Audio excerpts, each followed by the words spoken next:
next candidate is the current Lake County Clerk, but she's going to talk about a little bit more things dealing with voter registration and polling, poll watching. Let's welcome Willard.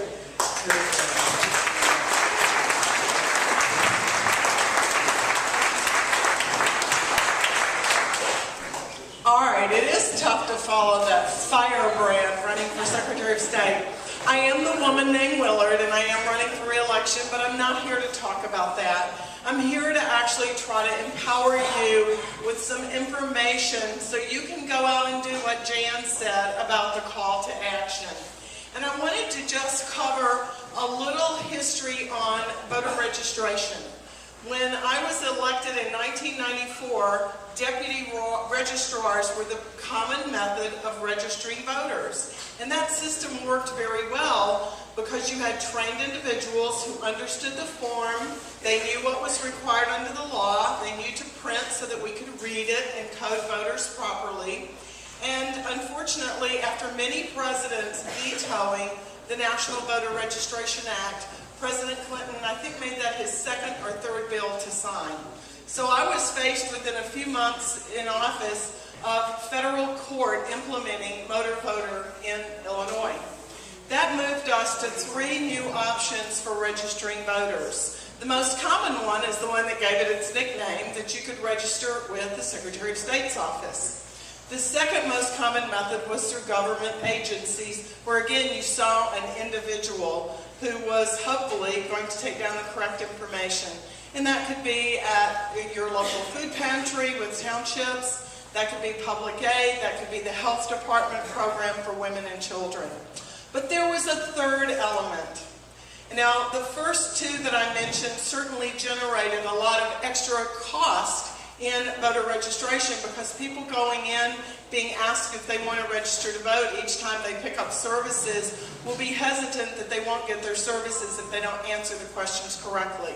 So we got lots and lots of duplicates. But more importantly, the motor voter law allowed mail-in registrations that are self-certifying.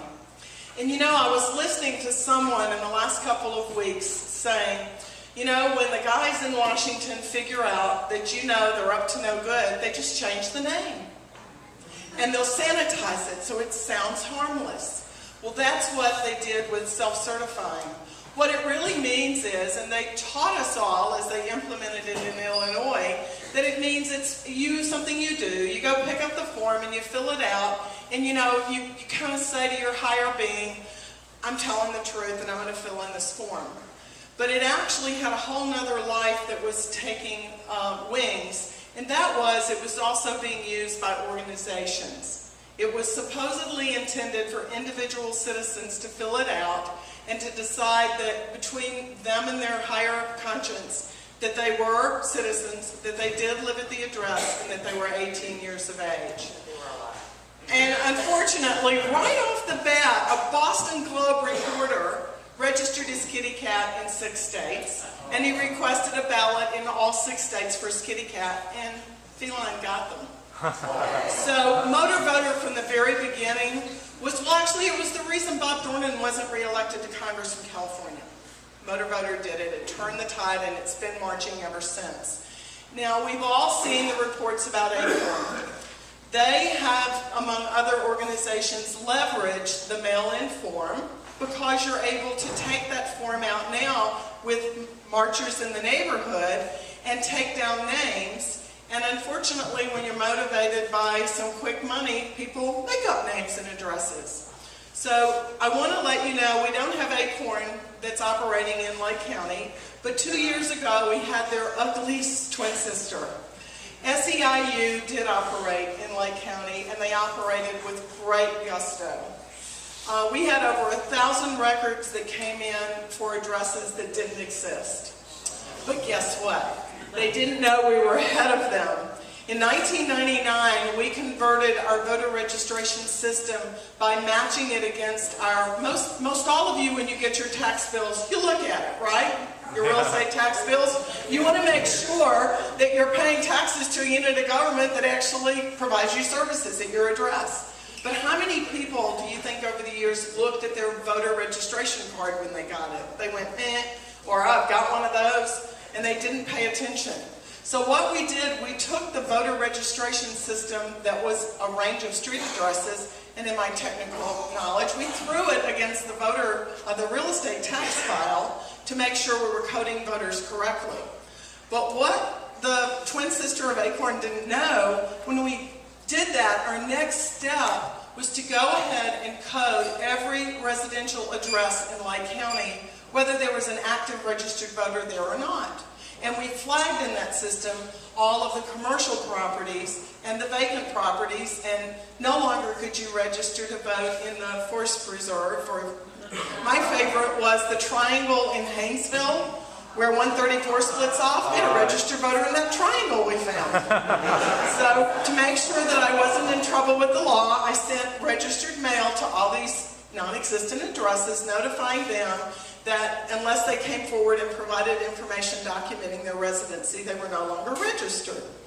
But one of the things that we saw 2 years ago, we caught, and we were feeling pretty good about integrity in our county because we caught those with made-up addresses. But what we didn't know is they were making up names for people at real addresses. And so we started getting communications from people when we mailed those voter cards saying, never had a person by that name, I've lived here 30 years, that kind of thing. The other thing we found was that they, in some cases, actually had the names of real people, had their real Social Security numbers, and they often had real phone numbers, but for a third party. And they were very sophisticated at what they were doing.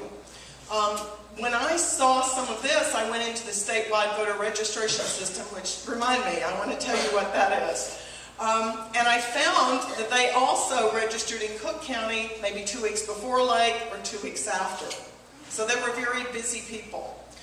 I started calling the numbers on the cards when they gave phone numbers. I got a doctor in Wilmette. I got a man in Atlanta who used to live in Mundelein. And I'm like, So they had a database of phone numbers, and they were matching it up with real people who didn't live in Lake County with their real Social Security numbers. So I called up my colleague in the city of Chicago and said, Lance, I need registered voter cards, copies for all these people. And they sent them.